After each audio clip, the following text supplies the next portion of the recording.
So I'm very much in the camp that Rosie's in.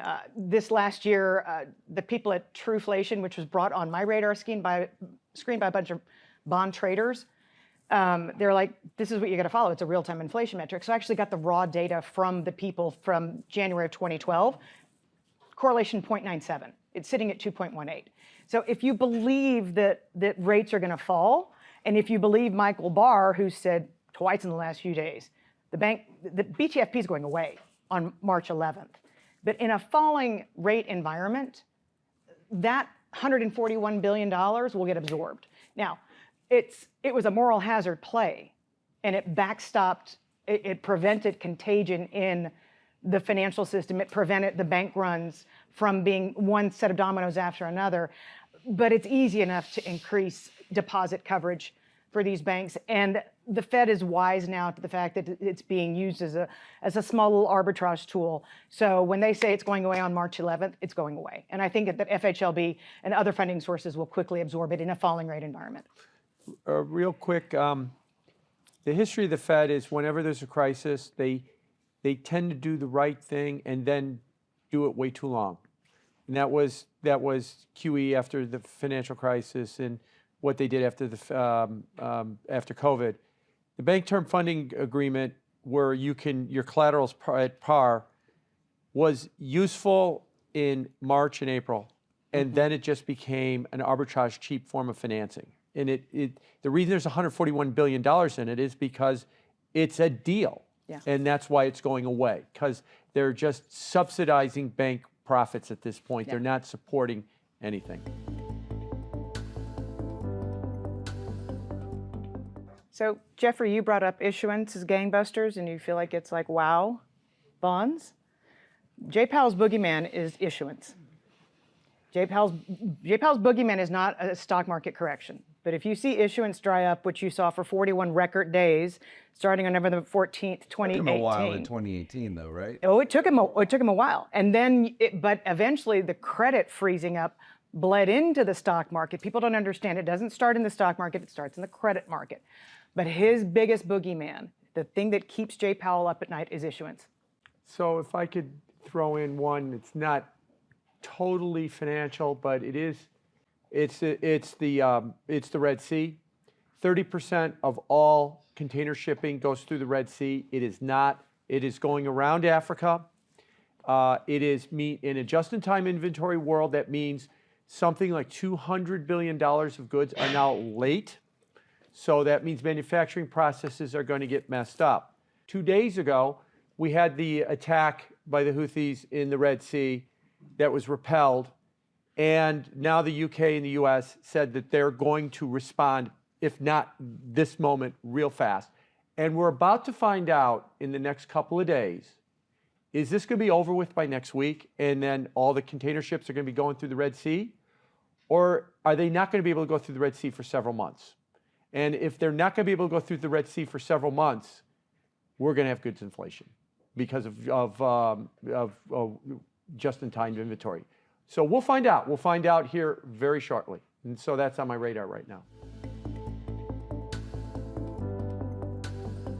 I think Lori Logan is rightfully concerned, and John Williams begs to differ with her right now. And we're seeing something very rare, which is a public spat from former boss to former underling, who's now the president of the Dallas Fed.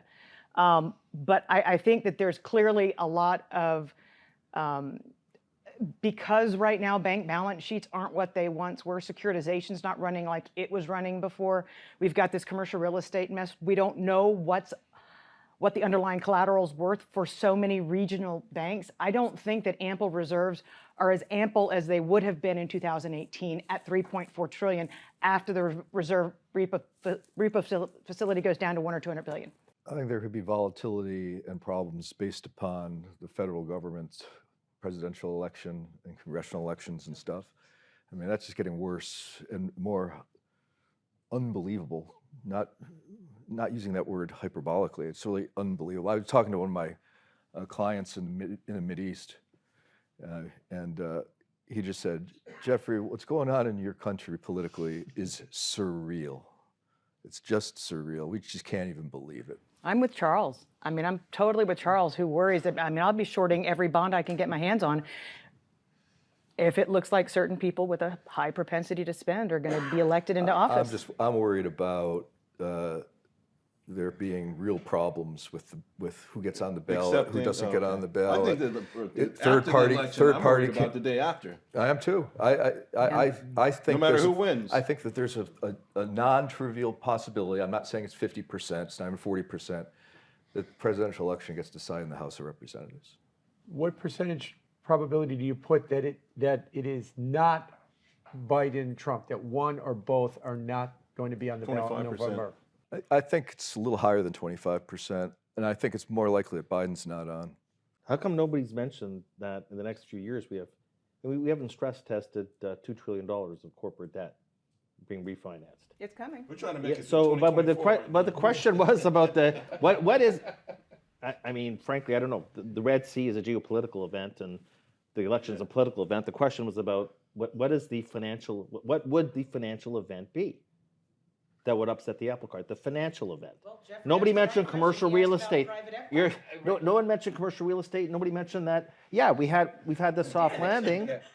Okay, but nobody's talked about. Well, nobody's talked about that. Okay, we had the soft landing because we haven't stress tested the system because we haven't had a refinancing cycle yet. That's just starting. The trend in commercial real estate is quite bad. It started to look a little bit better entering 2023, late 2022. And now it's gone right back up, and The distress in multifamily is the that's longest bar on a chart that I have. Is in that's big there multifamily. too, yeah. That's not an albatross for the regional No, banks. it's bigger in multifamily. Believe That's it not or an albatross for the regional banks. sure it is. But what I was gonna ask was directly related to that. What about the whole fact that we can't pass budgets? You know, like we've got another spending bill. You know, the new spending bills coming up. We're gonna have another shutdown potentially. We got 2 of them potentially the next month after. Are these not event? I mean, what about Johnson? That's the error of margin in the House of Representatives right now. The Republicans can afford to lose 2 votes because McCarthy's And going. McCarthy just got ran out of town on negotiating. So what And happened? there's another congressman. But my point is they can't even negotiate. There's two. Yeah. Two seats. I'll go back to what I said in the first segment. There's only one thing that fixes this, and that's the bond market. If you're going to wait for those magic politicians that are coming to fix it, they're not going to show up. Or that magic president that's going to come in and fix this, he's not going to do it. It's going to be the markets are going to say, you're done, enough, stop. So, Jim, I have a question for you. Jay Powell's worth $150 million. Why couldn't he stop this? Why couldn't he deliver the message to Congress? He's trying to run the Fed, I think, is really what the answer is, and he's trying to not be political, and that is a bit of a political answer that, you know, and he tries to say that as well. And I think he was, but if I was to put my tinfoil hat on to answer a question that came up earlier, December 1st, too early to talk about cutting rates. December 14th, 3 rate cuts are priced in. What happened between the 1st and the 14th? You asked the question, and the answer is nothing. Nothing happened between the 1st and 14th. Why did he do the 180 change? My conspiracy theory is the Fed likes to operate on a 12-0, 11-1 vote. And we've seen this with regulatory approvals. Lael Brainerd would step up and say, I'm not voting for it. And then they would negotiate with her, even though it was an 11-1 vote, even though Randy Quarles could get what he wants, 11-1 vote, because she was going to say no. We had to negotiate, so we had a 12-0 vote. I think a couple of Duffs came up to Jay and said, Jay, you got a 9-3 vote now.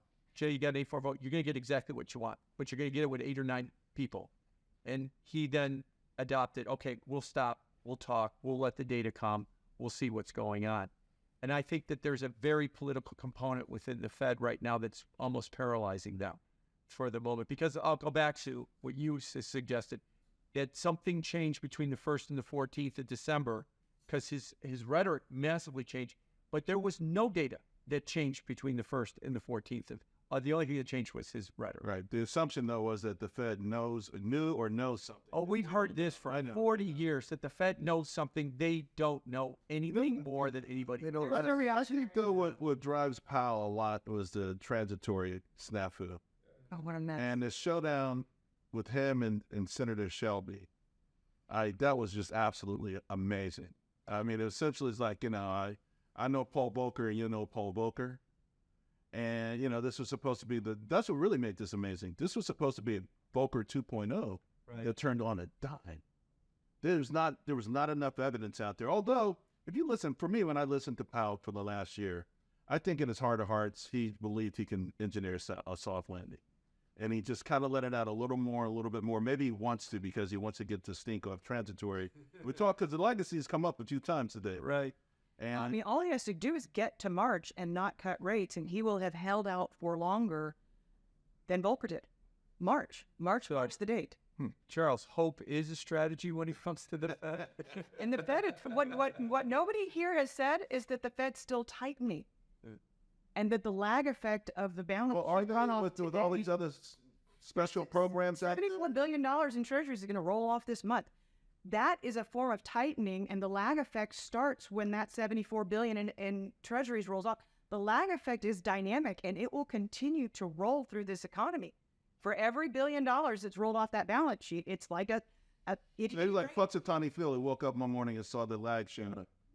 I'm just saying that the lag. I'm just saying that we timestamp June of 2022 naively, because the tightening has continued and the tightening is still occurring.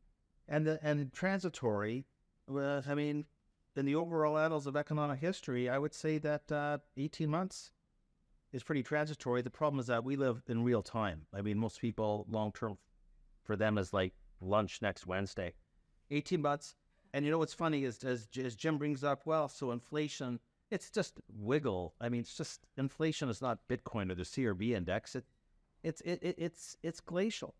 And I would say that when we hit 9.1%, I think most of the bond bears and inflationistas out there, we're not saying we're going to be at 3.4 right now. Right. I think they were saying, all I heard was return to 1970s. Well, guess what? Inflation was above 9% 2/3 of the time in the 1970s, not 1 month. So when I hear, 3.4 and sticky, you know what? Nobody, all the bond bears back at the peak of inflation they thought actually the peak was still ahead of us, and nobody thought we'd even be close to 3.4 right now. Defense to the bond bears. At 9.1% CPI in June of 22, you're 3.2 on the 10-year. And it went to 5 over the next 15 months. So they could have said, the inflation is going to get worse, and they positioned themselves to make money. And they did for 15 months, not stop in November. But for the next 15 months, it worked. For sure. And don't look at nobody had 9%. I certainly was thinking like, holy smoke. But then when I sort of started to look at those supply demand curves, and there was a gaping hole, it made sense.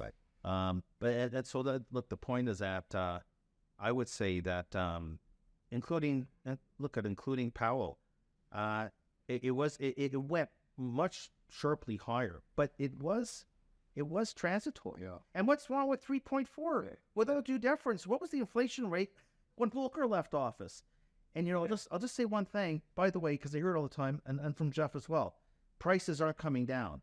And I hear it today that whatever Steve Leishman talked, the price of eggs hasn't come down. Yeah, it has. Well, okay, the thing is that did the price level come down is, that during his 7-year tenure, the biggest inflation dragon slayer of all time, Paul Volcker, the price level went up more than 40%. Prices never came down under Volcker. He took the inflation rate from 14 down to 4. Right. That's what's important. It's not about the level, it's about the rates of change. It is, but as the people who are buying things, as Charles pointed out, all they see, if you ask the common person what they think about inflation, they will point to the gas pump or they'll point to their grocery bill. Right. And they'll compare it to 2 or 3 years ago. And it's serious. And that's what it because is. we forcibly closed this economy. That's but I agree with you on markets. I agree with you that that's how we get through is to lower it. Right. But this is why people think we have a horrific economy.